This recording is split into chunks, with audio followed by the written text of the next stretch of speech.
Put your money intact, put your money intact. Invest and show that your money come back. Put your money intact, put your money intact. Invest and show that your money come back. Everybody say, one child, one youth, one tack. One child, one youth, one tack, tack, tack, tack, tack, tack, tack. Become financially free. Join the abundance community, diaspora city. Yeah, we got global accessibility. Your future, your currency. Everybody say, one child, one youth, one tack. One child, one youth, one tack, tack, tack, tack, tack, tack, tack. Become financially free. Join the abundance community, diaspora city. Contact our website or social media for more info. Everybody say, one child, one youth, one tack. One child, one youth, one tack, tack, tack, tack, tack, tack, tack. Hello, TAC family. Hello, Tiashans from wherever you are around the world. I know we are in various parts of the world, and I greet you. And I thank you again for coming to training. I greet a special greeting to the leaders in the house, a special greeting to those faithful ones who are here every Saturday, because you know how important and meaningful these training sessions are. And so I thank you for coming. I want to thank you for your patience as we try to navigate through any hurdles, through any setbacks, through any delays. Thank you for your patience and thank you for your faith, because we all know that TAC is a done deal and it is finished. Today, I have much pleasure, very much pleasure to announce our trainer for today. He is none other than Mr. Joel Carr. And as all of you should know by now, he is one of my, because now I now have two, one of my deputy directors of training, human resource development and communication. And I always say, Mr. Carr, it is a pleasure to walk this journey with you, right by my side as we try to give the community important information and just tell them in the right direction so that their minds may be stretched. Mr. Carr is also the executive director of the Caribbean, Latin America, and North America. And I guess I can put Canada in there. So he has quite a portfolio because he's able. As I have said to him, he was made for a time such as this. Mr. Carr today is going to speak to us on a very important topic, and I am hoping that we will pass 100. Last week, we had 236 participants, the most I've seen at training. I'm hoping that we can get there, but there's no reason why we should not surpass 300 people here.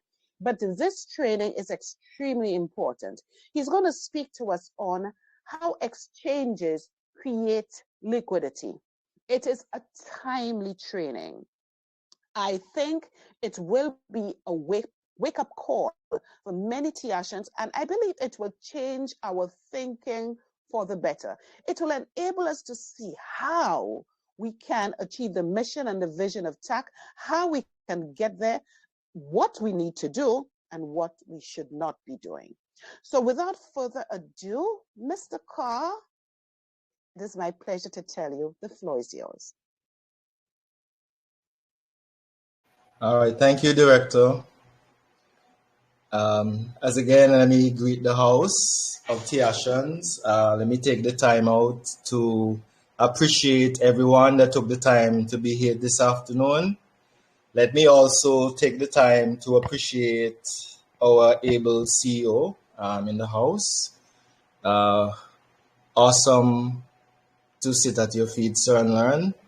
And this community continues to appreciate all the hard work and effort that you continue to put out towards this community. As the director said, I'm going to be doing the topic this afternoon, how exchanges create liquidity. And so I'm going to be sharing my screen. How exchanges create liquidity. Now, right from the very onset, let me say,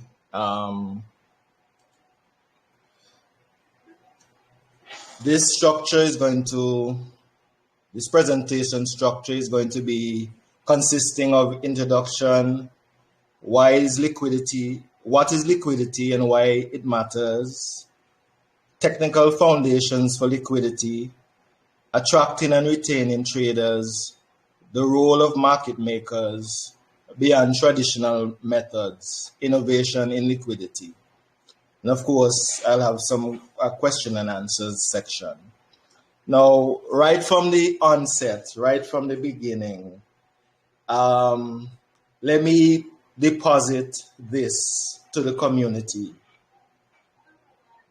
We do not have a situation where you create an exchange and you cause that exchange to go live, and suddenly persons are able to dispose of all of their assets and get money from the exchange if there is no liquidity in that exchange. And so it is very important for us to understand what is liquidity, why it matters, how it's created in an exchange. This will help us to understand that it's not all about just creating an exchange and putting your coins up and they suddenly magically disappear and turn into money. That's not how it works. And so this afternoon, as we begin this training, the question is, what is liquidity? Why does it matter? Now, as we can see this picture, we have a nice flowing river. And liquidity is, in simple terms, is the ease with which an asset can be bought or sold quickly without it significantly affecting the price. Think of it as how easy you can turn something into cash or to another asset. And so liquidity is the lifeblood of any market. It's about how easy you can buy or sell an asset without causing a big price swing. Now, if you're selling something, and this afternoon we can be practical, so we'll use things that people can be familiar with. So you have a stall, you have 10 hands of banana, and you set a price of $3 for a pound for your bananas. So you have 10 pounds of banana, you set your price $3 a pound. Now no persons are passing up and down, they look at your bananas, they're not buying. You suddenly decide, you know what, let me sell them $1 a pound. And suddenly a lot of people flock to your stall, buy your bananas at $1. Now that's not necessarily liquidity. That would not necessarily represent a liquid market because you had to significantly change your price. And that's something we should be familiar with on exchanges where people have to choose to drop their prices significantly in order to attract buyers. That doesn't represent what is considered a liquid market. And so it's very important that in a liquid market, it's how easy you can buy or sell or convert an asset without any significant effect on the price. And so a highly liquid market is like a flowing river. Assets move smoothly and efficiently. So you have a constant buying and selling of assets taking place in what is considered a liquid market. Why does it matter? That is the $1 million question. Why do we need a liquid market. And we have two pictures this afternoon. One, the first one at the top, shows a marketplace that has a lot of sellers, because we see in all the stalls. But importantly, also, we have a lot of buyers. And so think of this marketplace. You remember a few weeks ago, I would have done a training on exchanges, along with other things. Like the question I asked, the thing I stated was, while the exchange is important, there are things that are far more important. And a part of that, I would have let the community know that an exchange is a marketplace. It's a place where buyers and sellers come together to trade. And so we have a marketplace here, and the image at the top represents a vibrant market.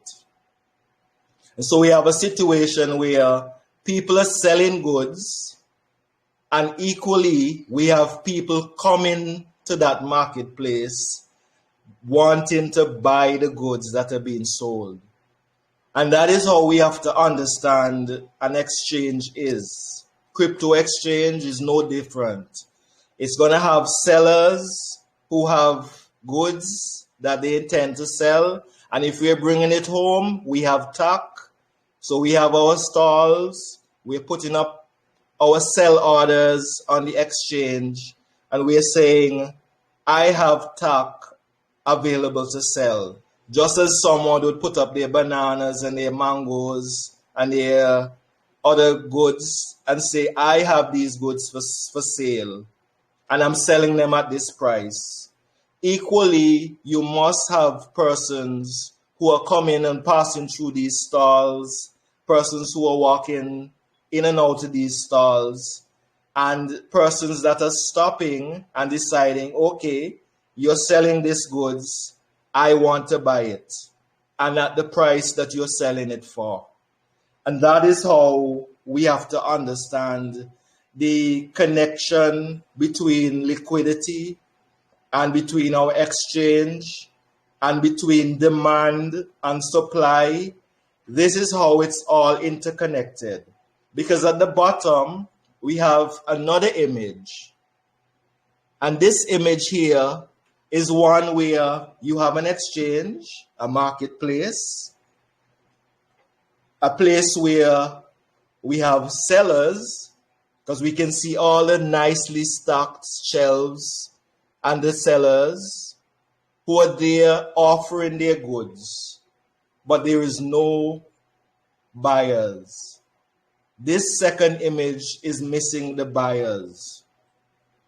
And so while the first one represents a liquid market, one where persons are constantly buying and selling goods, we have the second market where goods are available, but there are no buyers.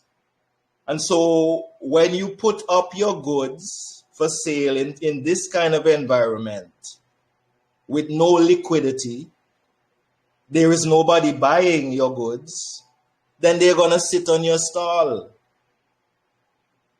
And so it's not just having the marketplace. It's not just having the stalls. It's not just having the goods on your shelf available for persons to purchase or to buy, but you must also have those buyers. It is the bringing together of those buyers to buy what you are selling is what creates this robust exchange of goods and services.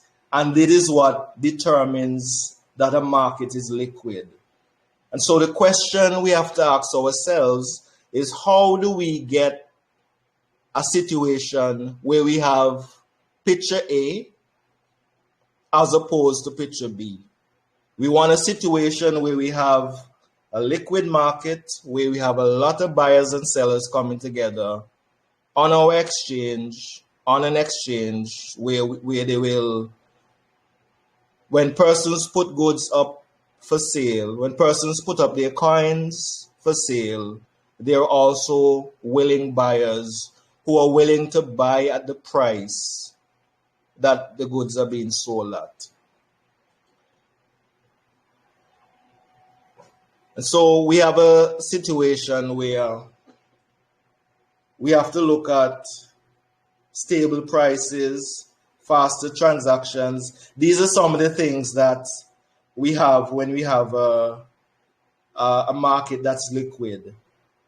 So you don't have a situation where the price is $5 now, then it drops to 2 cents, then it shoots back up to $10. And because you're having a situation where persons have to be constantly moving the price just to attract buyers. You have more efficient trading because as soon as you put up your bananas for sale, as soon as you put up your coins for sale, there is someone who wants them.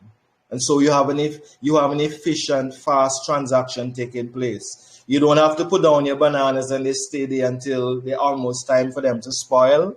And then you have to start to drop the price so you don't have a complete loss.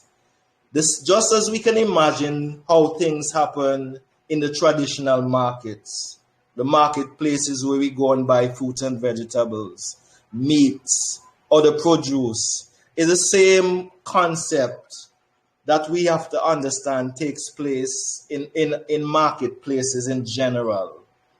So we want to have a marketplace that has fast transactions where you put up your goods, someone is ready to buy it. And this kind of marketplace is what will attract other persons, because people are going to see people in a vibrant market and they're going to also want to be a part of that market. And so you're going to have a constant cycle of persons flowing in and out of this marketplace. And so it creates this cycle of a constant flow of liquidity into the market. And so that's something that we really want to achieve. So next we're going to look at some of the technical foundations for liquidity. And one of them is what we call the order book. Now, a lot of persons would have seen this. When you click on the exchange for TAC, you will see the order book.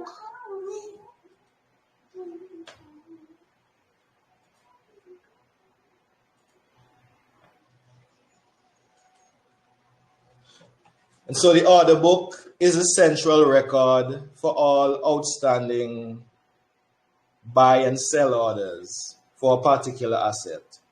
So when we would have seen, we go on, we see the open orders of buy and sell orders on the exchange for TAC. That is where you have a list of the willing buyers and sellers. So you call the buyers persons who place bids. So I go and I place a buy order and I said, listen, I am willing to pay $25 and I want 10 TAC coins. And so I put up a buy order. You also have a situation where I might decide I have 10 TAC to sell and I'm asking for $20 for each one of my TAC. And so I am willing to pay $25 to buy TAC. So I'm bidding to buy TAC at $25. And I'm also putting up selling orders where I'm asking persons to pay $20 to purchase my TAC. So this order book keeps a record of all the buy orders that persons place and all the sell orders that traders also place. And so at the heart of any exchange is that order book. This is a constantly updating list of all the buyers and sellers and all that is taking place. So it's a core structure where you have the price discovery, where you're determining the price of the coins, because it's an ever-flowing record of when an order is placed, when it's executed, the order book has to be updated to reflect that price that it was executed at, to remove that buy order that has been filled and is no longer there, to remove the corresponding sell order. And so it's a constantly updating record that helps to automate what that part of creating that liquidity. And so it's a very important, as this says, it's at the heart, central record. It's at the heart of any exchange. We also have what is called a matching engine. Now the matching engine, just as you had buy orders and sell orders, this matching engine automates or makes it automatic, matching the buy orders to the sell orders.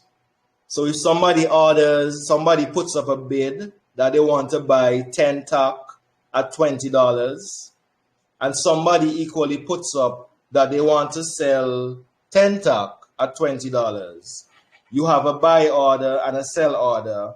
This matching engine is going to check the order book, and it's going to realize I have somebody that's selling TAC at a price that somebody is willing to buy it. So they match. And so this order will be executed. And so all this process will be taking place in an automated way. And these are some of the underlying technologies that exchanges have that help to create that constant flow of liquidity.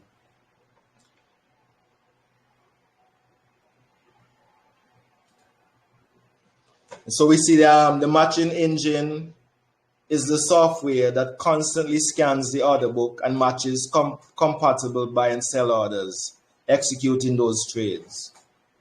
The matching engine is the brain of the exchange. So the order book was the heart, the matching engine is the brain. It constantly searches the order book for matching buy and sell orders. When a match is found, it executes the trades automatically and efficiently. So this helps to create that liquidity. So you have to have constant buy and sell orders on your order book, and then your matching engine is constantly checking these buy orders against the sell orders, and once matches are found, they're executed. And so we're seeing a common thing here, though, that an exchange cannot have one side. It cannot be, just as we mentioned earlier, in the market. If you have a market full of sellers and no buyers, then you have no liquidity. And so liquidity needs buyers and it needs sellers. This is something that we have to really keep in our minds as we continue to go forward in TAC. And so very quickly, we're going to look at how do you go about attracting and retaining trades? How do you keep this constant flow of persons into your marketplace? You have a market, you've put up your nice shelves, you've put up your goods for sale, you're saying we're open for business. What is going to bring the willing buyers to your market, to your exchange? What's going to cause them to come and buy TAC? And some of the things that attract people to exchange to create that liquidity is marketing and promotion. So we have targeted advertising. We know whether it be crypto news sites, social media. So as we're going through some of these things, we can begin to cast our minds to try and understand, how do I fit into how do we fit into this picture as individuals, each Tiashan? How do we fit in? How can we? Because we have seen posted in our forums. We've seen the social media handles. We've had how many persons have taken the time to go to our Twitter handle, to go to our Facebook handle, to go to our YouTube channels, for various channels, and have liked, have subscribed, have commented on things that are posted. All this is a part of marketing and promoting our coin so that it will cause people to come to our marketplace, which is our exchange, with an interest to buy the goods that we have available for sale, which is our TAC coins. We have to see the connection, because sometimes when we see the connections, why things are done, it gives a greater appreciation for why they're done. And so hopefully it also causes us to buy in to the processes so that we can strengthen them and really cause a firestorm. So that's why when we see the social media handles being posted in the forum, go over to it, like, subscribe, share it with other persons, create that interest. That's why we have to understand when Chief Abundance created the media arm, when we decided we're going to write the book about TAC, all that is a part of marketing and creating interest. Because the ultimate goal is you have to get the sellers to your marketplace so that they can buy the goods that you're offering. That is how liquidity is going to be created. That's how it's going to execute so that you can get your bananas sold, get your TAC sold, and get funds so that you can use in whatever way you choose to. And so we have the book being written. We have articles being put out. We have the press conferences that are being executed at various regions across the world. All these things are intentional. They intended to rebrand TAC, to promote TAC in a particular light that we can attract buyers to our marketplace. They have influencer partnerships that you can start with, where you can get influential individuals to market your project, market your, and we might not be doing all of the things that I may mention this afternoon, or we may not be doing all of them at once. We may not be doing all of them on a grand scale, but they're all things that we do and can execute to attract buyers to what we are selling so that it can create that liquidity that we all want. We have affiliate programs. We know TAC had an affiliate program running back where when you refer persons, you get a number of TAC once they make, based on the initial purchase that they make. All these are things that are done to attract buyers. You incentivize buyers to come to your exchange. You form strategic partnerships. So as we begin to understand, we can see when Mr. Abundance put forward the energy initiative, that those are intended to create those linkages, those partnerships that are going to open up avenues, that are going to open up avenues that individuals can,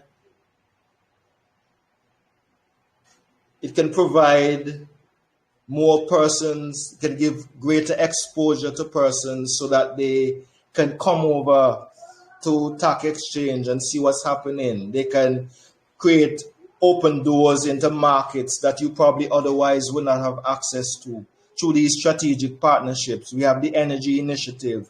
We have the other one where partners are looking to invest in banks in various regions.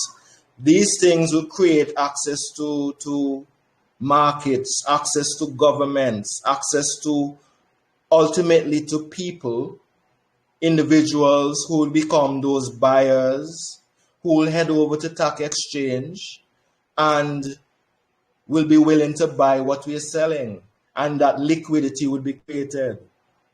And so it's very important for us to understand, and we don't sit down and we don't say what that have to do with tax, because that sometimes can be the question if we don't understand how it's all connected, how it's important, how it's all a part of the puzzle that comes together to achieve the one end goal that we all want. So the strategic partnerships, they have a crucial role to play. They bring together individuals who can help us to achieve the goals we want to achieve. We also have, so attracting a large and active user base is crucial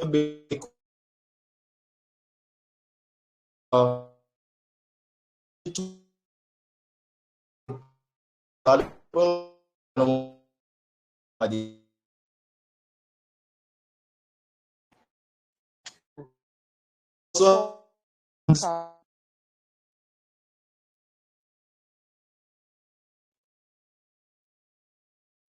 so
Okay, can you hear me?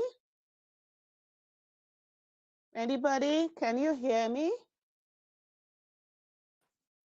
I can hear you now, Madam Divya. Okay, all right. Hello? Yeah, we couldn't hear for a while. Okay, so Mr. Carr, you're back? Yes, I am. Okay, I'm wondering what happened a while ago. I there's don't even know. we got lost connection. People were disappearing from the chat. So let me tell you where we lost you. When you were on the attracting and retaining trades, and you were on your last point, you were speaking about the strategic partnerships, and you were moving into this very important point that attracting a large and active user base is crucial for building liquidity. So that is where we lost you. Wow.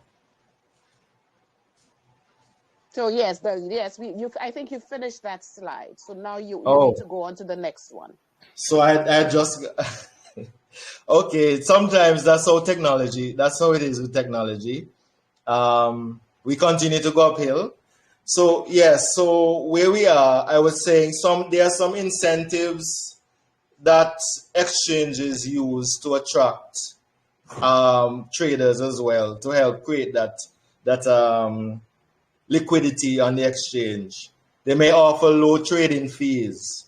So what I was saying is that we know when we executed our proof of authority consensus mechanism that we spoke about. That's how we confirm transactions. We know some of the benefits were the low trading fees, the speed. So it's all connected. We have a strategic plan, tax leadership, Mr. Abundance has a strategic plan and a vision that he's executing. And so we can see how it's all connected. We have market maker fee models, market taker fee models. That's where you charge more for persons that take away liquidity. We have volume-based discounts where if you buy in a certain volume, you get discounts. Welcome bonuses, referral programs that we mentioned before. All these are mechanisms that exchanges use to attract these buyers to our marketplace to help create this liquidity. Now, some of them TAC uses, some we have used in the past, others we may use in the future. There's trading competitions. That way you incentivize traders if they can achieve certain targets within a specific periods of time, they can be rewarded. So all this helps to create activity, creates trading on your exchange, and helps to create that liquidity. So that when you put up because ultimately what we all want is when we put a sell order for our coins, there is equally somebody on the other side that's willing to buy it. And so it's not just putting the coins on the exchange and making them available. We do not want an empty marketplace with only sellers. You must have means of attracting the buyers so that liquidity can be created. So as we continue to press on, we see user experience. All these are some of the things that attract people. The intuitive interface that your exchange has, the mobile app that it has available for convenience. We know all these are things that TAC has intention to roll out. We actually have some of these things just ready to go. It's just all about connecting them and releasing them. But things has to be done in stages and as we progress. We have reliable customer support, multi-language support. These are some of the things that exchange offer to attract users, to attract persons to the marketplace so that they can buy what we're selling. The role of market makers. So I'll take a little time to explain a market maker. So if we give a definition, market makers are specialized traders or firms that provide liquidity by continuously placing both buy and sell orders on the order books. Now remember, we spoke earlier about the order books where you have your buy orders and your sell orders, waiting for the matching engine to connect a matching buy order to a sell order, and then the trade is executed, liquidity is created. We have market makers. They can either be specialized traders or even firms whose function is to constantly place buy and sell orders on an exchange at various prices. And so, as the term says, they make the market go. So they help to create that liquidity in the market. So market makers are the unsung heroes of liquidity. They are specialized traders or firms that continuously place both buy and sell orders, ensuring that there's always someone willing to trade. And that is very important on an exchange. And so you have constant buy and sell orders at various levels. Because if you in some instances where you have persons that are placing sell orders on an exchange and they're not matching the bids or persons who are willing to buy on that exchange. Remember, the matching engine cannot match. If I'm selling my coins and I'm saying I want $50 for my coins, and all the persons that are willing to buy coins are saying the most I'm willing to spend is $30 on a coin, then there is no agreement. Both buy and sell orders are going to sit on an exchange for an inordinate length of time. No liquidity is going to be created there. And so think of it again, you have your bananas, you have 5 pounds of bananas you're selling. You're saying you want $5 a pound for your bananas. But all the persons that are passing through by your stall, they're not willing to pay more than $3 to get bananas. You're going to have a situation where there are buyers and there are sellers, but no trading is taking place between them because nobody's paying the price that's been asked for bananas. So you want these market makers who are constantly placing trades at various prices, so they help to create that liquidity. Because now they may place a sell order for the coins at $3, and so now rather than that person that had their bananas selling for $5 going back home with them, the market maker may buy those and they may sell to the buyer that wants at $3. And so they create a trade by being that middle person. Now, of course, the market maker is in the business of making money, of course. And so they have to be incentivized to sort of sit in that middle position and to constantly be facilitating trades. Now, very important, between the bid side and the ask side, you have what is called a spread. And so you may have a situation where I'm putting up 10 coins, and we can be specific. Let's say I put 10 TAC coins, and I'm saying I want $20 per coin. That's my sell order. And then you have someone who is saying, I am willing to buy TAC at $18. So now you have a difference between the ask side and the bid side of $2. And so that trade wouldn't be executed because the persons that are asking for more than the persons that are willing to buy for. And of course, you have that spread of $2. Now the market maker may sit between there and he may buy at the 20 because he's placing various buy orders. And so one may be at $20. And so that trade at $20 will be executed because of the market maker.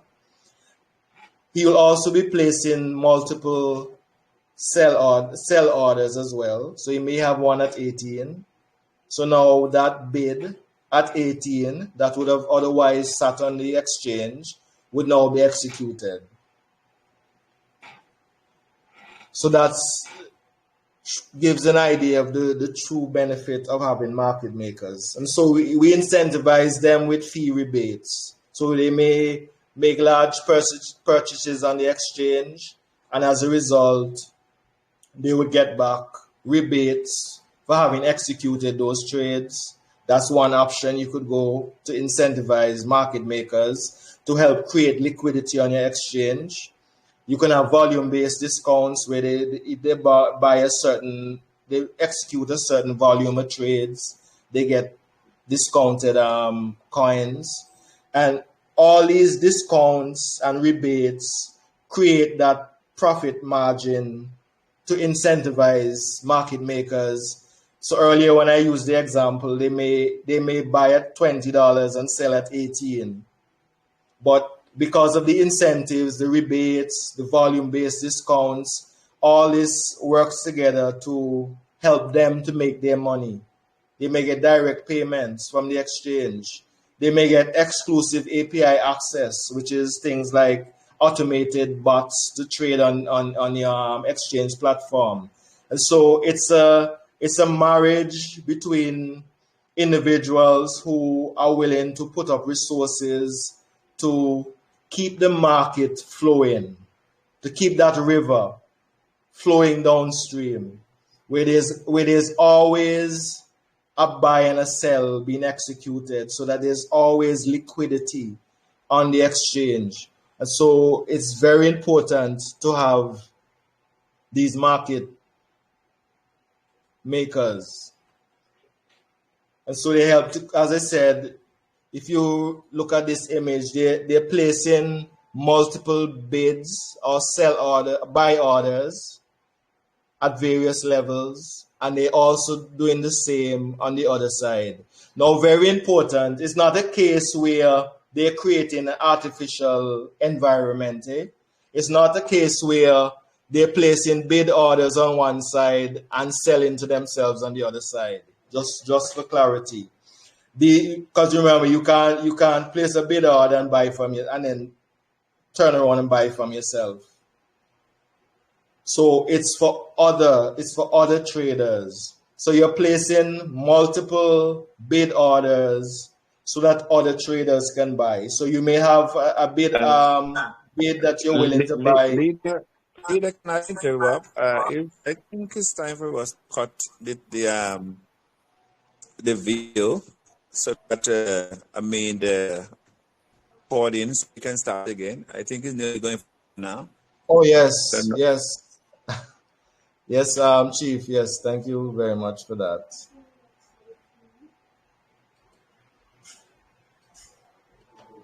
We had forgotten that.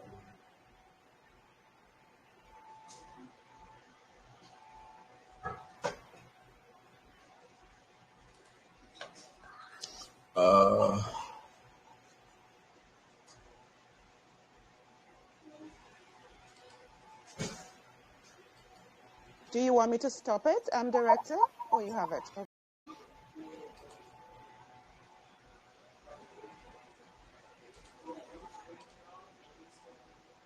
Yes, everyone is seeing me again, right?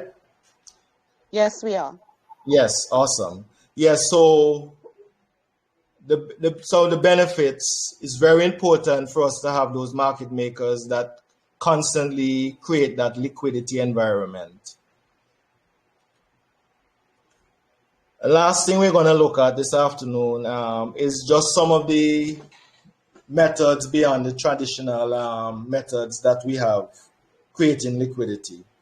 So we have automated market makers where they use liquidity pools. So rather than just having a situation where you have buyers and sellers waiting to execute trades, you can have a situation where persons just put resources into liquidity pools, and they have automated execution of trades being taking place. Once persons want to buy, it's just executed from the liquidity pool at whatever price the algorithm determines. These are some of the future of how trades can be executed to create that constant liquidity on exchanges.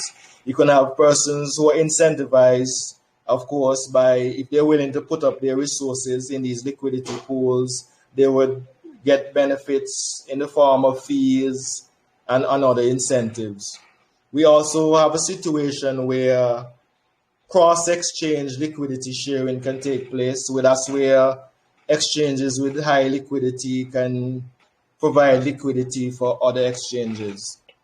Now, some of those are just some of the innovations that exist as well for liquidity. And so that brings me to the end of my presentation. Very important for us just to remember, if we remember nothing else, and I hope we remember everything that was spoken of this afternoon, but I want us to zero in on this image because this really represents what we're trying to achieve. We want to have a situation where we have this image at the top, where when we have our exchange up and running, it represents a marketplace where we're putting up our goods and services, our TAC coins to be specific, available for persons to buy. We do not want a situation that exists in the picture that's at the bottom, where we have all our goods available for sale, but there is no buyers. That's going to mean you're going to place a sell order and it's going to sit there for weeks. Liquidity isn't created out of thin air. It has to be a situation where there has to be willing buyers that are willing to buy at the price that you're selling. So if we put up coins on the exchange, there has to be people buying these coins. That's creating the liquidity. It's not just you have an exchange, you launch it, and you sell your coins. The question is, sell your coins to who? If you carry 100 pounds of bananas to the market and you put them on your stall and you put up a price, you don't just suddenly see money falling down out of the air and your bananas disappearing. They're going to sit there all day until somebody that's willing to buy those bananas at the price that you're selling them at come along and give you money for those bananas.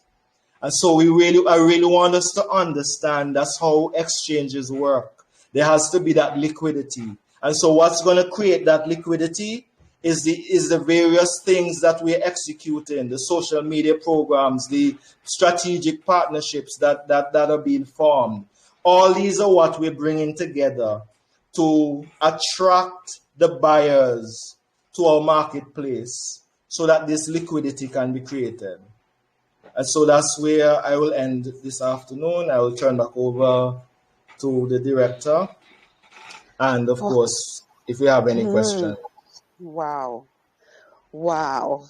Very insightful, very powerful, and well delivered. Mr. Carr, I mean, if this was live, I would be on my feet and give you a standing ovation. This was just excellent. And it's such a crucial topic. And you did a great job, a phenomenal job of breaking it down in a way that is clear and that is practical, so we know what we need to do here. So when I listen to this, as Tiashans, I want to emphasize we cannot just buy TAC, sit back, and just all we want to do is just withdraw. That's not enough.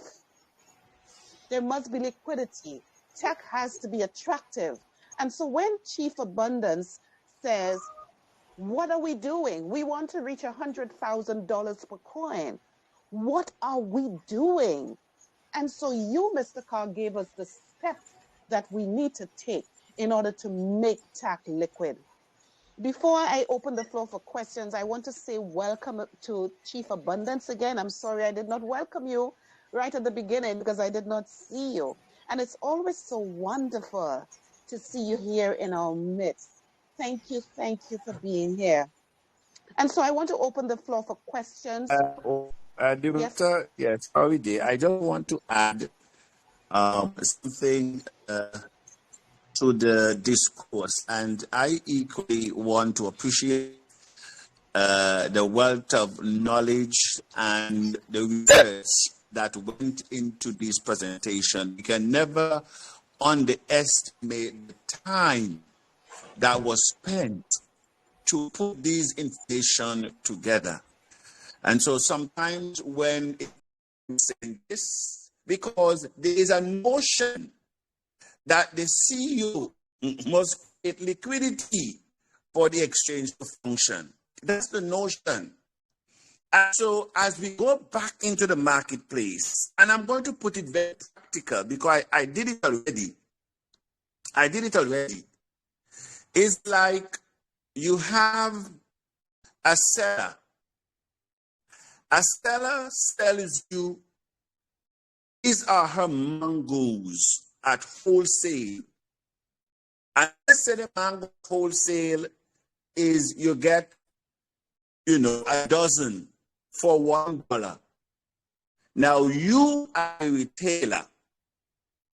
You buy from the wholesale and you want to sell it retail.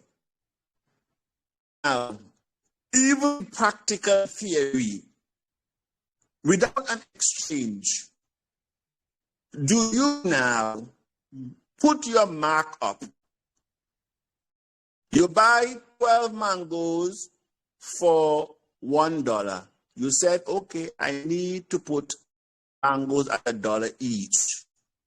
And you put your $1 each, and then you expect the wholesaler that sold you for 12 for 1 to buy them back for you at $1. That is how a lot of our people in the community are thinking now. It doesn't mean that it cannot happen, but that is not the norm. It's not the norm. Because at the end of the day, we all do things for what? Profit. That's what trading is for. And so it's very important that I highlighted that you don't sell in wholesale and the wholesaler now buy back the retail. It's not even make sense.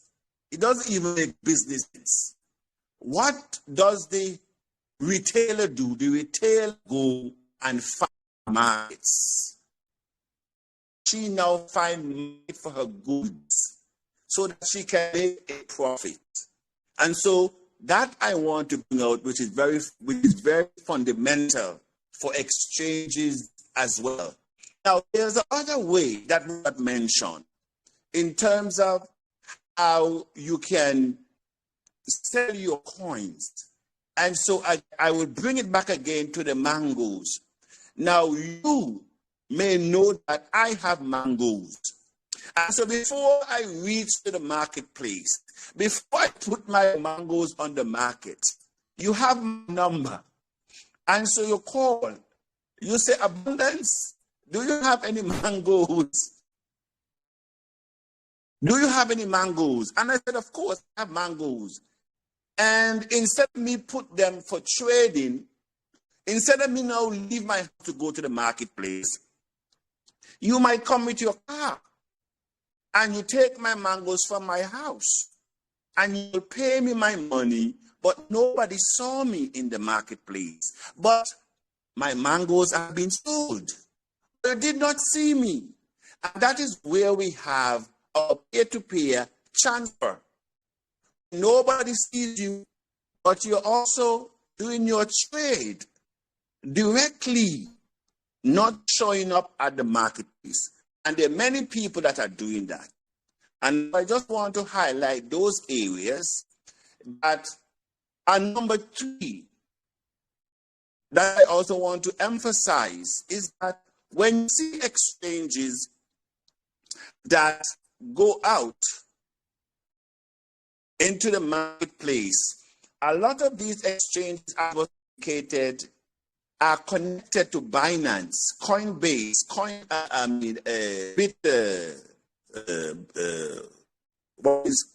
OKX and all these other exchanges. They're not on their own. A lot of these exchanges, they are not on their own. They are connected to other exchanges that are already in the marketplace that have traders. Liquidity comes from trading, buying and selling. Because I can say to all of us here, if nobody trades on Binance or on Coinbase, guess what? You will have a long line. You know, when you're in the hospital and when somebody dies, you know, you have a long line. You have this thing that on the machine going away like a wave. When the person dies, it goes flat. That's what will happen if nobody's trading. And so when you trade, then it creates, you know, a history. It creates the candle, the data, the graphics. That is when trading is taking place. If no trading is taking place, you will see a long line, signify that there's no trading. And I think I needed to highlight, you know, those areas.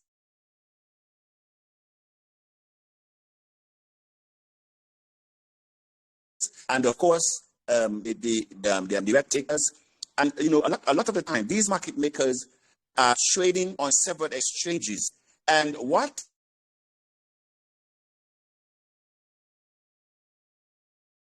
is the interest? When they may buy a coin at a higher rate, that makes sense. They bought because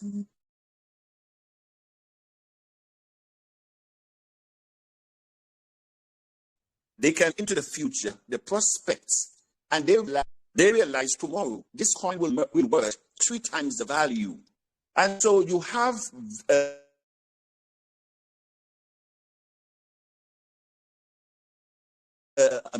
market makers that are looking beyond, taking this now. And that is why they make decisions like these. And so how are we going to attract these market makers that are willing to put a lot of liquidity in the market? We have to be the environment. It's people that create the environment. The exchange does not create environment on its own. We have to create the environment.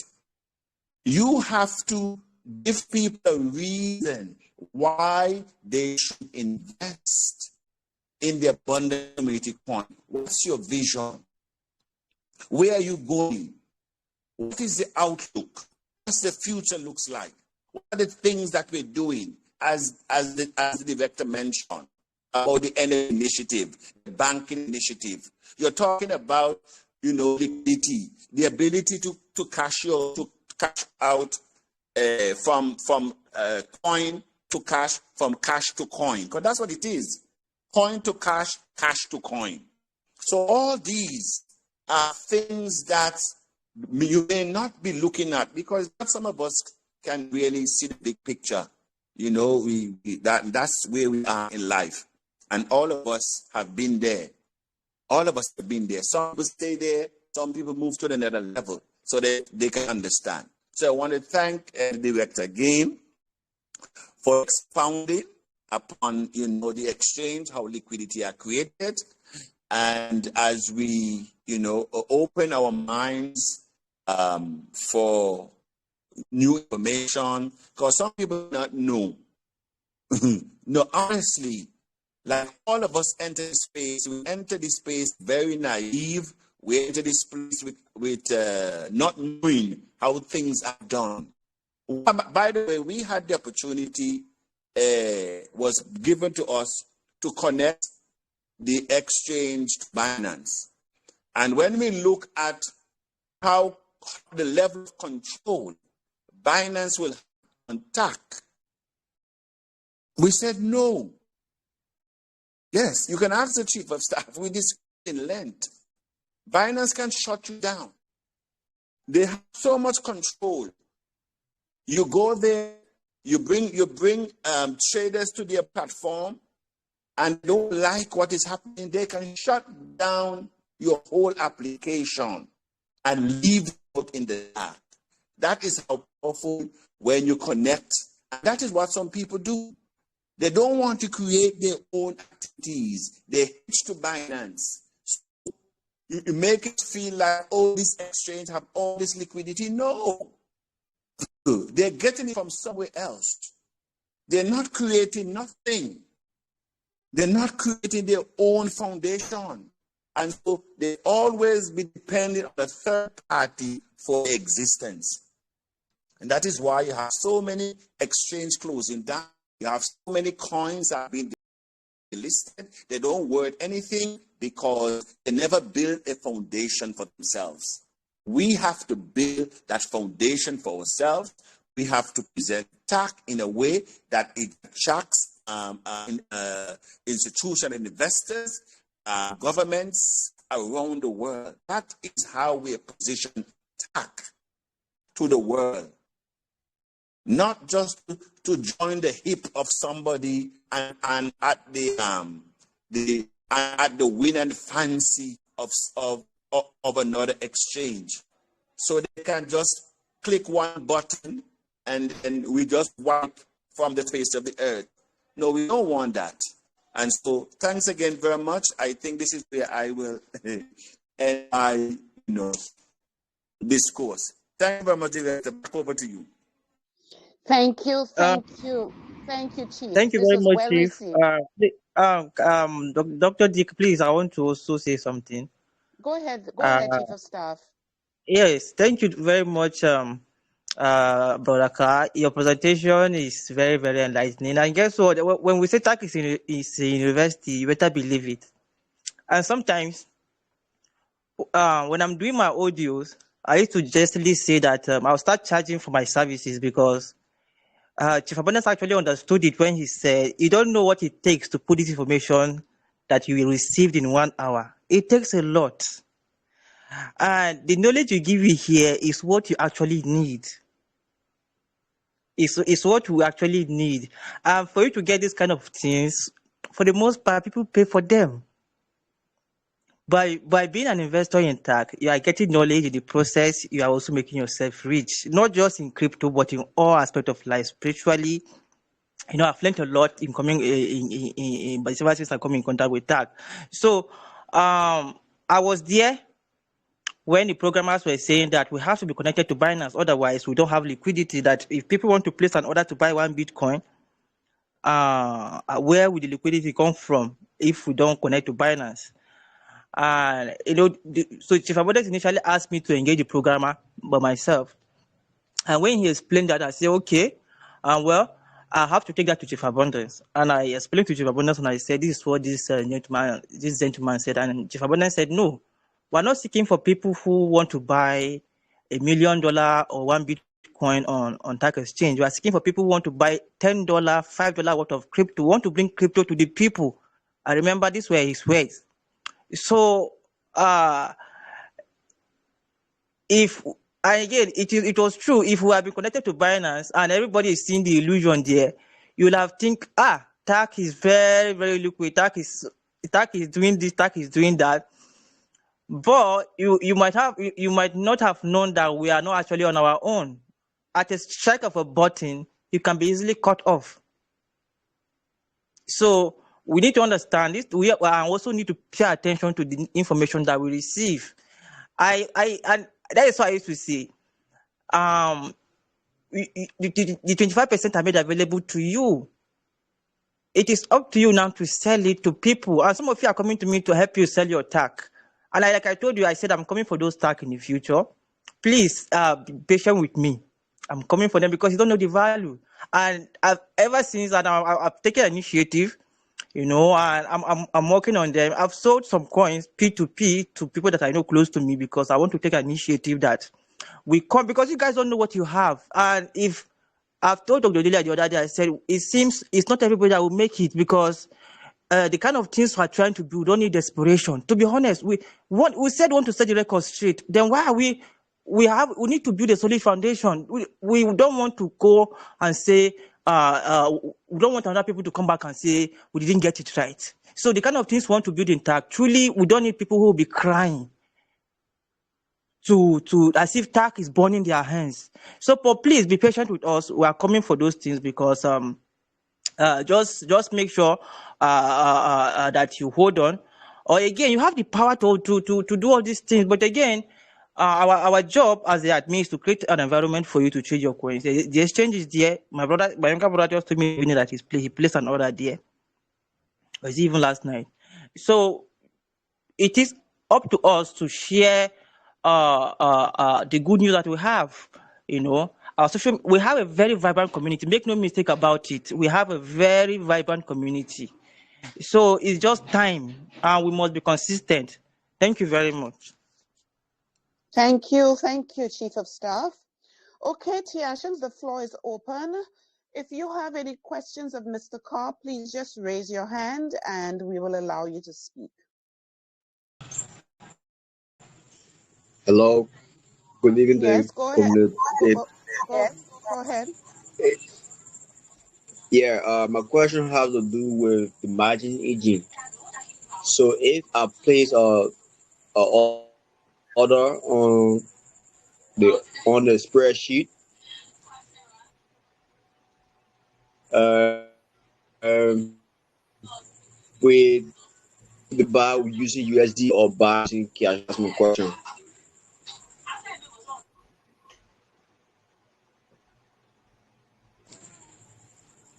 Hello. Is that your question?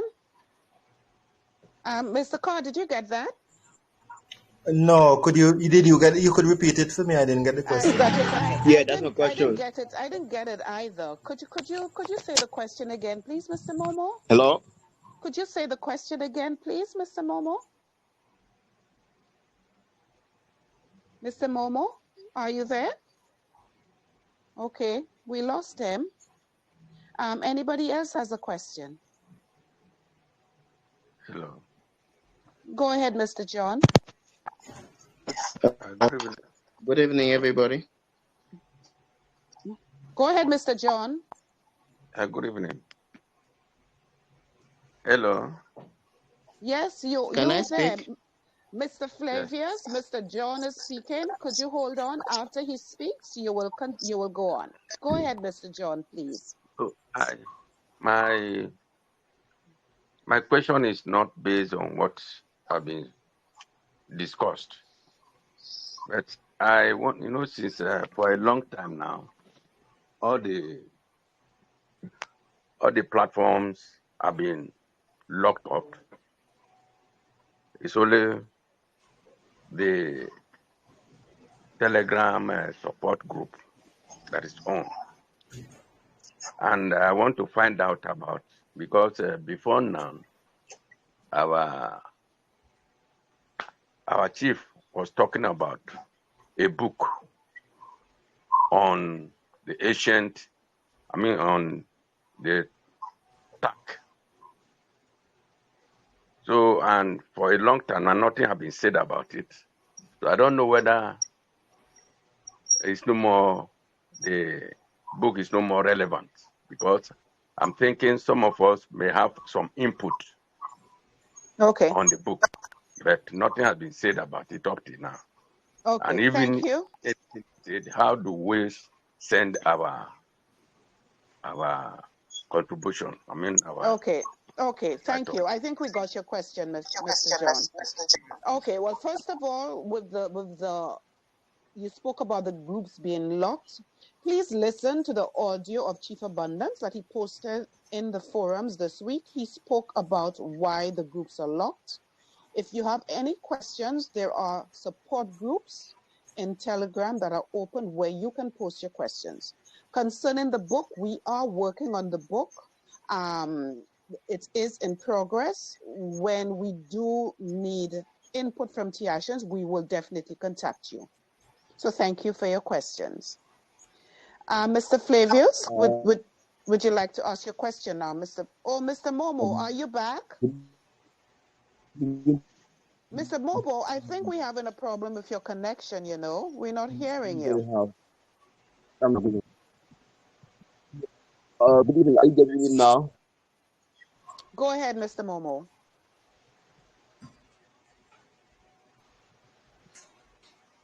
Mr. Momo, please Hello. go ahead. Yeah, my question have to do with the margin. The margin. Engine, right? Yeah, but what to do with the margin? If I place an order on or sell the order, this way the people use that's all. Hello. Mr. Momo, we're really not understanding what you are saying. You're going. Hello, Hello. Mr. Momo. You're going in and out, and we're not understanding what you are saying. Yes. Could you go ahead quickly, please? No. Okay, let's go on to somebody else. We'll come back to you, Mr. Momo. Mr. Flavius? All right. Go ahead, Mr. Flavius. Good evening. Go ahead, please. Mr. Carr, first of all, I want to appreciate your presentation. It's good. And I appreciate everybody and the Chief Abundance. But my question comes this way.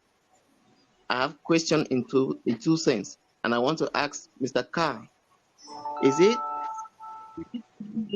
telling us that we can only make liquidity in TAC only by exchange, or we make liquidity is by 13 ways that crypto actually describe itself, like the way its functionality goes. So my first question goes this way. Are you saying that it's only through exchange that we can make liquidity in the TAC community? That's my first question. Because I have knowledge about crypto and the various ways that we can make liquidity, and I want to really know whether really the speaker says it's only through this exchange we can make liquidity in TAC. My second question second question is this way.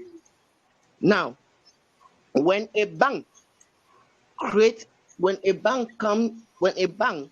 wants to operate, does it need money from its client in order to operate, or the bank must first of all ensure that it has sufficient capital in its cover that can meet the demand that the population will need? I want to ask this question, and I'm asking the question directly to Mr. Abundant, because if TAC is coming out now, it's coming as a digital financial institution who want to solve a financial need of the population. And normally, before coming up with this project and want to stand as a financial institution digital-wise, first thing he has to ensure is the availability of liquidity in its cover that can render the demand as the population needs. So I wish this question goes to Mr. Carr and also Mr. Abundance, so that they give me a proper understanding from this. And if there is not better way to explain it, I may bring it some input and let's share, so that we see whether we are standing at the same right footing. Okay, thank you, Mr. Thank you, Mr. Flavius. Mr. Chief Abundance is no longer in the house, so Mr. Carr, would you like to answer his first question, please? Well, as it pertains to the first question, the training was on how exchanges create liquidity. Never said, and if you actually consider all that was shared this afternoon, the liquidity isn't just created on the exchange. That's where that all that was done, all the partnerships, the social media drives, the promotions, those things are what brought the traders to the exchange or the marketplace where they buy and sell. And it is that buying and selling is what creates the liquidity. But the other actions that go into helping to bring those traders, those are done outside the exchange. But the reality is liquidity is your ability to convert your asset to cash. And that has to be done. Well, Mr. Bonner did mention the peer-to-peer as well. So outside of the exchange, you can exchange your TAC with individuals, collect the funds, send them the coins. All that is exchanging. But I specifically was focusing on the exchange this afternoon and the trading that's done in the marketplace. Thank you. Thank you, Mr. Carr. Next question, please. Please, my question is not well answered, please. From that information I gave is based on exchange, and I want to say something. If we look at the way exchange focus operates, we will know that there is some certain setback based on our platform. I talk with experience. And when I look at the futures, when we talk about exchange, what is actually the exchange here we want to say? Exchange here is the transaction, which means that from the operational functionality of the background of the exchange intact. It's Mr. Flavius, operational. please be very brief. There are others who want to ask questions, so please be very brief and finish up. Please, I want to be brief by saying that all right, if we are saying we have to make exchange, we have to be able to assess that transaction buying and withdrawing must be accessible at the same moment.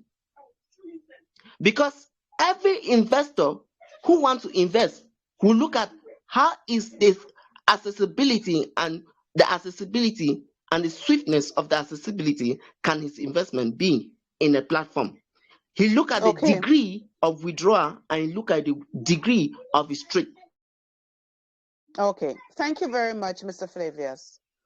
Okay, next question, please. Director, let me stop. My question was not answered. I answered Mr. Flavius, if we are Mr. Flavius, could you please hold on a minute?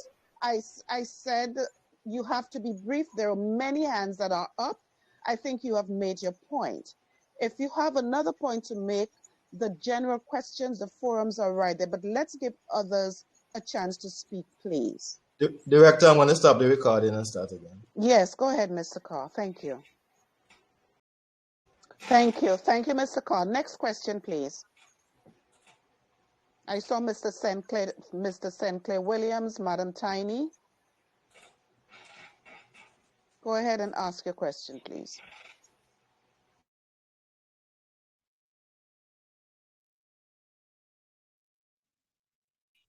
Good evening, all. Yes, go ahead, Mr. George. Okay, good evening. Please, my question is, how long will someone place an order, especially when you pay, come to the exchange, and you pay TAC versus USDT, and you place an order for sale? How long will it take for the order to be successful? Because I have done it severally, and nothing is going on. And what the next thing I did was to cancel, and it was only be completed only when you cancel. And I've also tried it using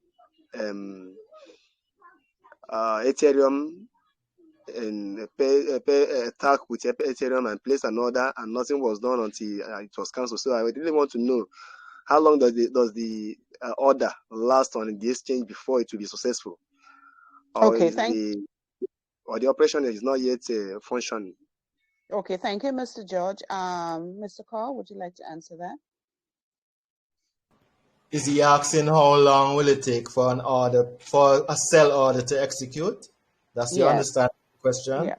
Mm-hmm. Well, it requires a buyer. So the fundamental thing, as I mentioned, if you're selling bananas, you put your bananas up on a stall and you offer them for sale at a price, they will stay there until somebody comes along and buys them. And so the length of time is dependent on how long it takes for a buyer to come along and buy your bananas at the price you're selling them for. Yes, Mr. Carr, but I think he's applying it to the tax exchange. So the tax exchange is the same. You place your coins on the tax exchange. It's a sell order. It has to have a corresponding buy order. So there has to be somebody, because you want to be paid for your coins. So somebody has to be willing to buy the coins at the price that you're selling them at. And so once there's a willing buyer at the price you are selling, that order would be executed on the order book. And then you would receive your funds. Thank you. Sorry, please. Is that exactly what takes place in other exchanges? Because I normally trade on other exchanges, and it doesn't take me seconds. Some seconds will be because the time because that's the level of liquidity that's on that exchange. So the minute you place your sell order, somebody's buying it. So it all has to do with the level of liquidity, which is what we're saying here, that we have to build the liquidity. That exchange that you go on, it executes in seconds. I'm assuming it's an exchange that's up and running, been up and running for a while and functioning. So it already has liquidity built. And so when you go there and you execute an order, it executes instantly because there is that liquidity already there. And so that is what TAC is building towards, so that when you do place orders on the TAC exchange, they will execute instantly. Okay. That's what we're building to. Thank you. Thank you. Thank you. Okay, next question, please.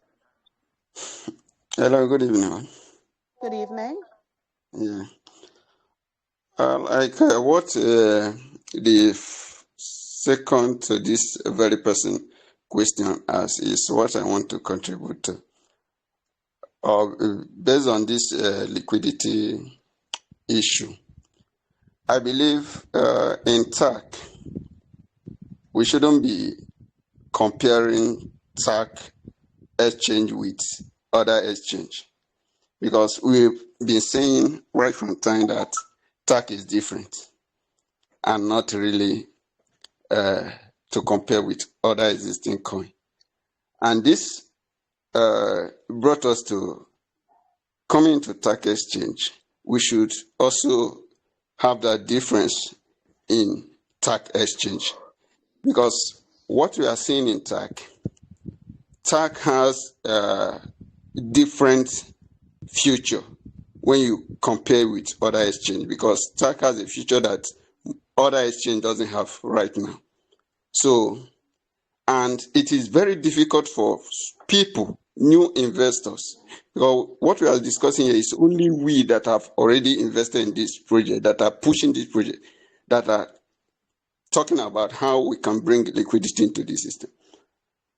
If it is something, if TAC is something like other coin, it will be very easy for other exchange to come in or people to trade their coin and transfer it to other exchange, because that is something that motivates people.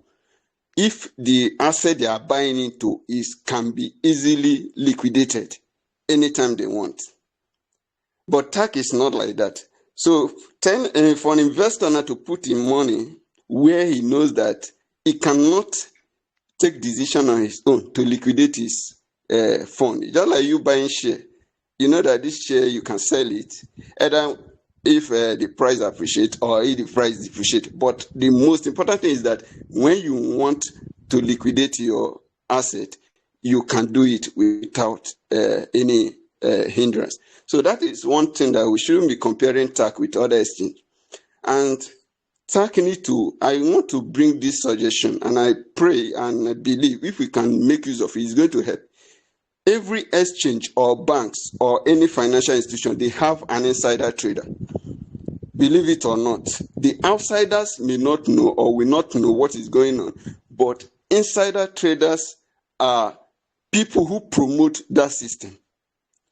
So there's something I want us to do in TAC. It's just a suggestion. I believe TAC invested in Bitcoin when Bitcoin price was still down. So I believe at least TAC should be having some kind of level of enough money, if not up to $2 million, but at least 2.5. So can we do something like this, even if it's just $500 liquidity, $500,000 liquidity, add it to TAC, because TAC shouldn't be comparing it with other exchange that can, if you are comparing it with Binance now, someone can use Binance, can convert Binance to any other cryptocurrency. Someone can use BNB to buy any other coin.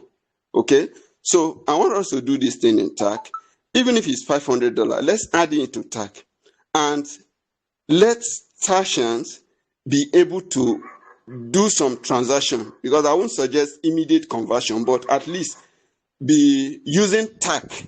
Let the liquidity be that Tarsian will use the liquidity in TAC to use TAC to convert to other currency, because that will add to some trading volume on the system. Because when we enter just TAC exchange, just like Dumi or Demo, if I should call it, when you enter into it, nothing is happening and all that. So there's nobody now you will tell about TAC that you go to the exchange and will have that confidence and feel that something is happening. If we have some liquidity, and could you conclude, please? Don't cut me off, because don't cut me off. Could you conclude what you are saying? Let me be fast. Let me be fast, please.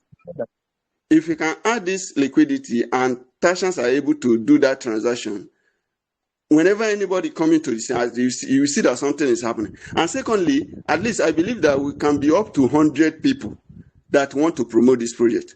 So it's something that we encourage ourselves, within ourselves. If 100 people that are able to take something from TAC, if it's $500, can be trading with at least $200 within their system every day. Because since we know that TAC cannot go down below $2.5, that is $20.5. We know that yes, whenever you are buying TAC now, it's not something that we are going to lose our money like that. So everybody, you can be using the $200 you have. Those that want to promote this project, that are up to like 100 of us. I don't want to. We are more than 100,000 in the system, but at least let's say 100 of us that want to promote this system that can have at least some money, like $500, which they gain from TAC, and live like $200 and be using it to trade daily. You can trade, buy and sell, buy other currency, buy and sell. Because people need to have liquidity to do this. And when we are doing this, it's just encouraging other people to get into the system. Thank you. And secondly, let me give this recommendation, please. Let me give this recommendation. My recommendation is that it is time for TAC to have their own tech team. This TAC project cannot be handled by outsiders. It is a project that has a long-term vision. So TAC should have some people that we train to take the mantle, to design the whole programming of TAC. So. Okay, thank you. I think we understood your point. Thank you very much. Chief of Staff, do you have any comment about the last comment of the last speaker before we move on?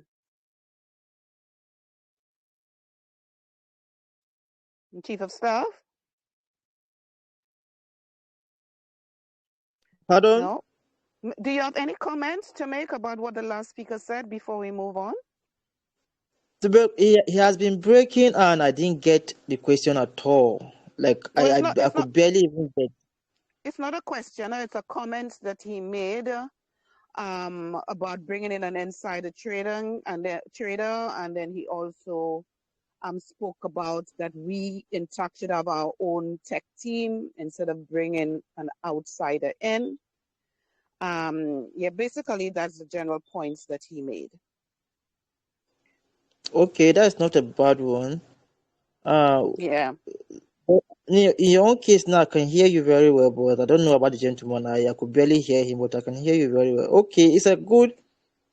Yes, people can actually be trained in that area. It takes a lot to put up an exchange, and not just that. I want our people to understand one thing. I'm also in this space. And mind you, if you look at my name is Otiemondo Crypto. I understand this space. No, I might not have the technical knowledge, but I understand the fundamentals of the crypto space. I understand each ecosystem, Solana ecosystem to be precise. Solana ecosystem is designed like a Ponzi scheme. It's a Ponzi scheme. It's a platform that is geared towards. Look at how these people have built it. All of a sudden, Solana came from nowhere. It went up. It started trending. A coin will be launched on Solana, and that very day, the coin will do almost 2,000, 50,000%. People will buy in, and the next day, the coin will drop. And before you wake up, the coin is rock pulled. So I'm telling my people, I was telling our people, is this kind of activity they want to see in TAC? So those people prey on our basic instincts. We want it now. Okay, if there's any project that you think can give you millions or billions in the entire crypto space, be it on Solana, please go and trade it and see. Go and trade it and see if we, so I'm just trying to like give this gentleman a perspective of how this thing is deeper than they can see. Okay, so TAC is taking its time. We're taking our time to really make sure we build something sustainable. Okay. Okay, thank you, Chief of Staff. So the last speaker, the points that you made, some were valid. So I would encourage you to put them in the forum so that Chief of Staff can see everything, all the points that you made, because he did not hear some of what you said, and hopefully the rest of the community, because there are only 100 and something of us here. Okay, next question. We are going to wrap up soon. Madam, sorry, let me put that straight and remind the Chief of Staff, please. The man was making a point that liquidity should be added so that about 100 people should be trading on that platform, on the TAC exchange, at least daily. And that was one of the points he made, that it would be good if TAC will add at least about 500,000 or 500 liquidity, so that there will be about 100 or 200 people trading at least $100 every day on the TAC exchange, so that it will not be a kind of a demo. That was one of the points he made. So thank you very much. Okay, thank you. Thank you for the point. Okay. Madam Tiny, you had a question. I think the network is bad by her because she keeps on unmuting. And okay, anybody else has a question? We are going to close up very soon. Yes, Mr. James, please go ahead. Good evening, House. Please, my question goes like this. If we come to TAC exchange, so we are not seeing buying and selling, those that are selling and those that are buying. So my question is it because that place have not fully completed, or is it because of the liquidity? Because there's supposed to be a place of order under selling and buying, but those things are not there. You just go there and place order of selling. You will not see those that are buying. So you see that this is not complete. Okay, who can answer that?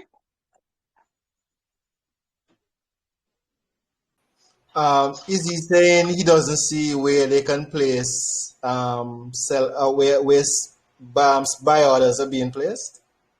I'm trying to understand if that's his question. Yes.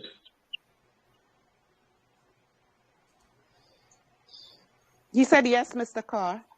Okay, I understand. So I'm just getting to see how I can. Give me 1 second. Mm-hmm.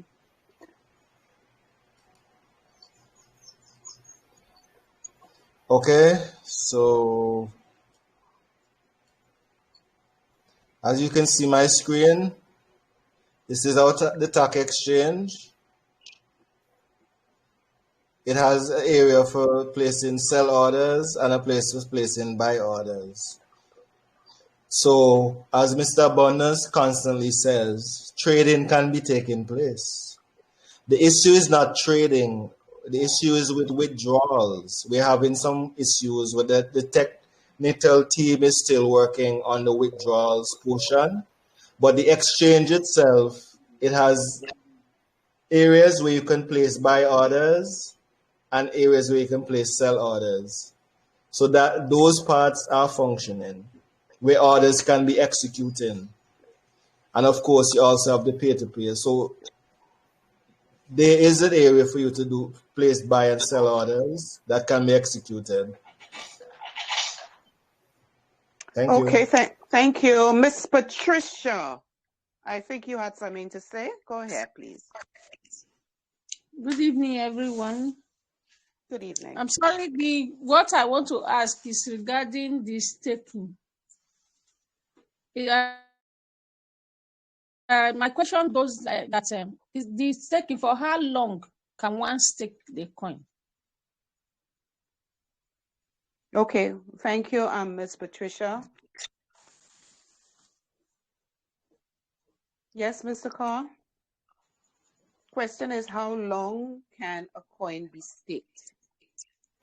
How long? Yes, as long as long as you want, right? As long as the individual wants to leave them. Okay. There's a button to unsubscribe or unstake. Your coins will remain staked until you press on that button. So it's really a choice for the Tiashan as to how long they want to stake. Thank you. All right, thank you. Okay.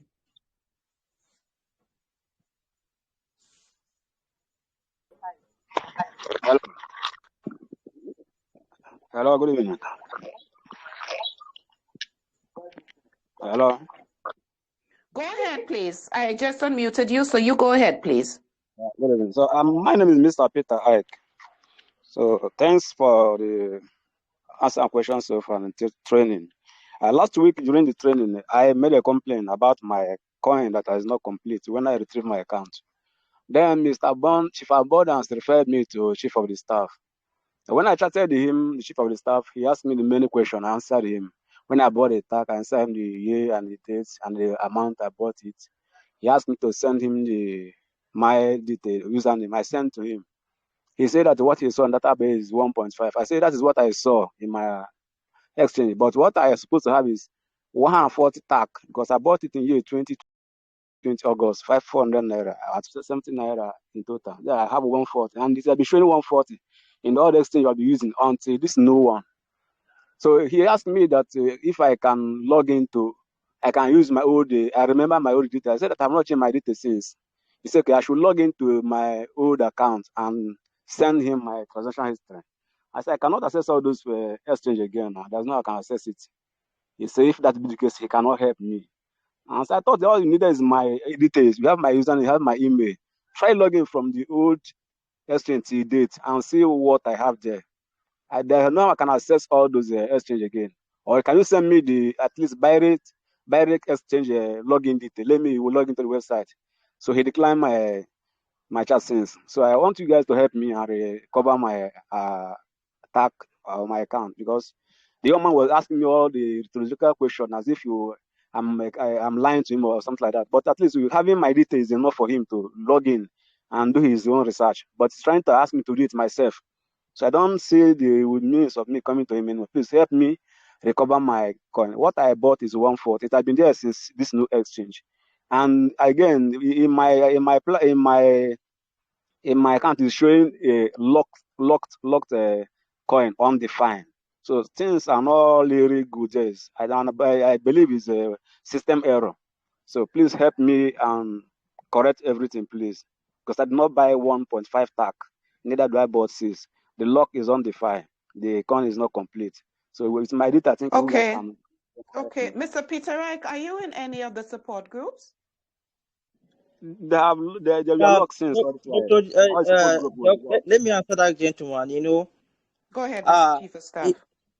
Yes, he was actually sent to me, and he sent me a message. Now, one moment.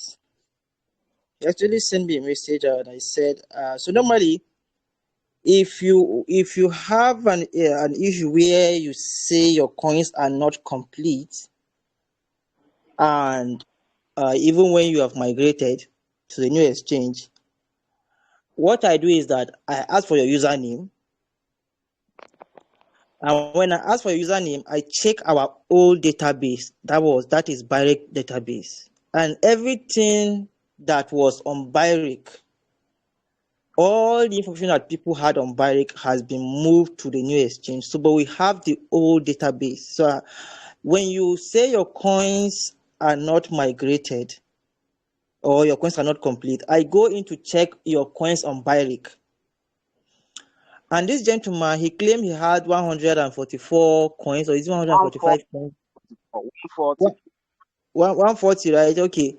He claimed he had 140 coins. And so when I checked our database on Byrick, what I saw was 1.5 coins.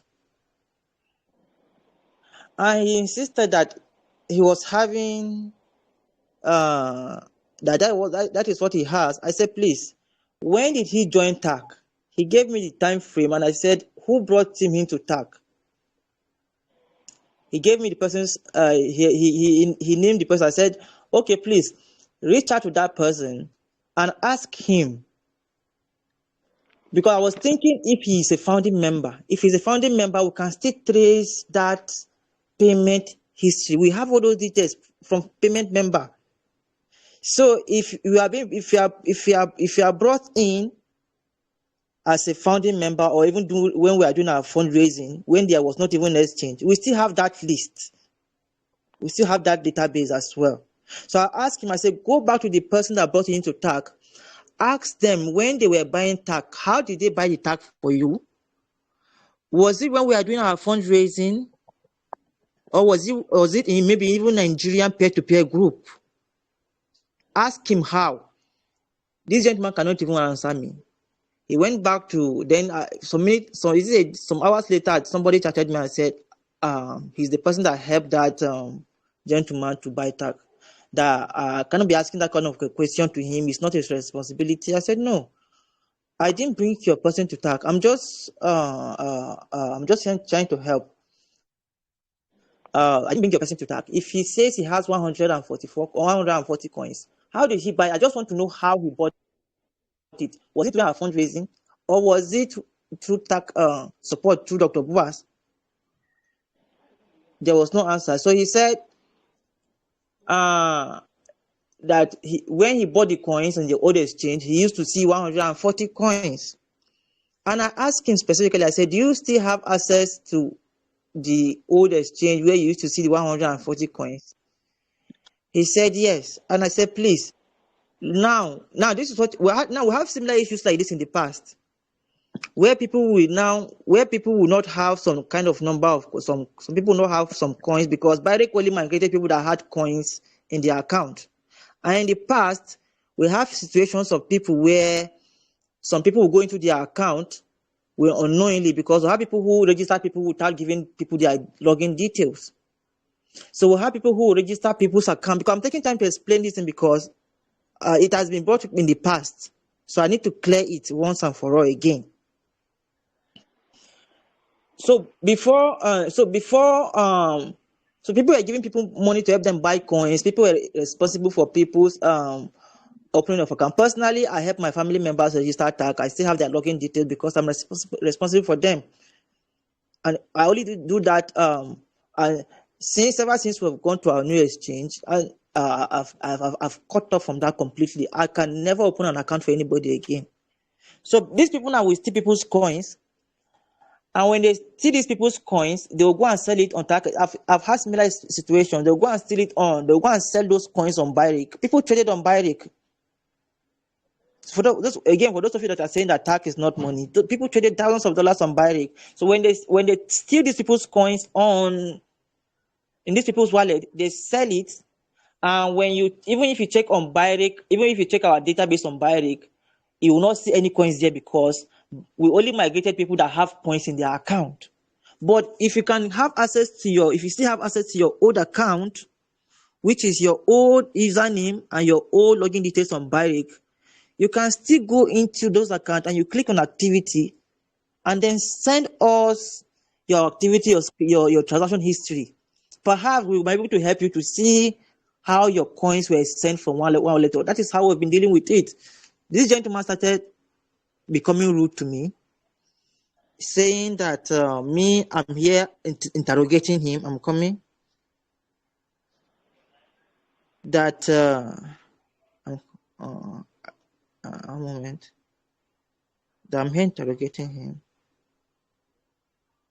Yeah. So I'm asking interrogative questions. That I know that all needed is my details. Then you know the exchange we are using from 2020. Now to make research, that I should go and make research about this. That so he's not asking me to go and make research about me. That I should go and make research about where he used to see his 140 coins and check there and come and tell him. Why? I've already told him that the record I have, which is the correct record that is seen on the current tax exchange, is $1.5, 1.5 coins, which is the real information. He's not asking me to go and, so I was asking him, okay, I said, go and screenshot where you see the 140 coins and send to me, let me see. And he's asking me to go and research that place and come back and tell him. Yeah, you are saying, I'm trying to explain one moment. You said, because they used to accuse me earlier that me, I'm rude, I don't need to help or listen. The kind of people I've helped. So I need to set the record straight, because I said, if it was me in the past, I would have blocked him, but I left it here so that the chat can be here. He said, I'm here, I'm claiming I want to help. That which database do I want him to go and check? But you said you have a place where you used to see your 140 coins. That is all I asked for. I came back and said, send me Barrick Exchange login website. I refused to reply him, and he's here telling another story. Okay, you have your coins exactly as they were migrated on Barrick Exchange. Whatever is there, we don't have any business with it. Meet the person that brought you into TAC and sort out whatever issues you have with them. Your record is correct. There's nobody that, as far as I know, that has migrated from old TAC exchange to new TAC exchange, that their coins are not complete. My coins were complete, and the people I did migration with, their coins are complete. So my records are. The blockchain doesn't lie, my brother. This is why the blockchain is real. It cannot lie. Thank you. Thank you, Chief of Staff. And we need to close up. We are already over 2 hours past the time of training. But I just want to say, Chief of Staff, thank you for your input. And to the House, Chief of Staff is a very helpful individual, and he's very knowledgeable and knows what he's talking about. So please, let's try to rectify this particular point. All right, we are already past 2 hours. It's really getting late. We will have some closing remarks. If there are any other questions, please put them in the chat, in the general questions forum on Telegram, and we'll endeavor to answer your questions. If you have any comments, you can also put that as well. Closing remarks, Chief of Staff, brief closing remarks before we leave. Okay, thank you, one, thank you all. It's a good time to be alive, and I want to assure the actions that we are in a place where we're at a critical juncture in TAC, and we must know that we have now been freed. It is up to you now to make sure you do what you want to do with your TAC. TAC is being launched. TAC exchange is being launched, and we must understand that we are the ones that will bring value to what we have. You know, this is how Bitcoin started. I always say half of our problem as a people is because we don't go back to read history or to see the similar things that happen to people who try to do the similar things that we want to do now. Go back and read about them. You know, they've been called scammers. They've been called names. You know, they've been accused wrongly. Some of them even left their countries. So it is a sacrifice. Satoshi knew what he did. That is why he hid himself. So everything in this life, it is risky. But you can't sit down and just fold your hands and then maybe put your hands in the air and say there's nothing you can do. No, there's always something we can do. There's always something we can do. And as far as we remain united, as far as we remain consistent, there's nothing that is stopping or that will stop us from doing achieving what we set out to achieve by ourselves. Please go and read out the early adoption of Bitcoin, how Bitcoin started.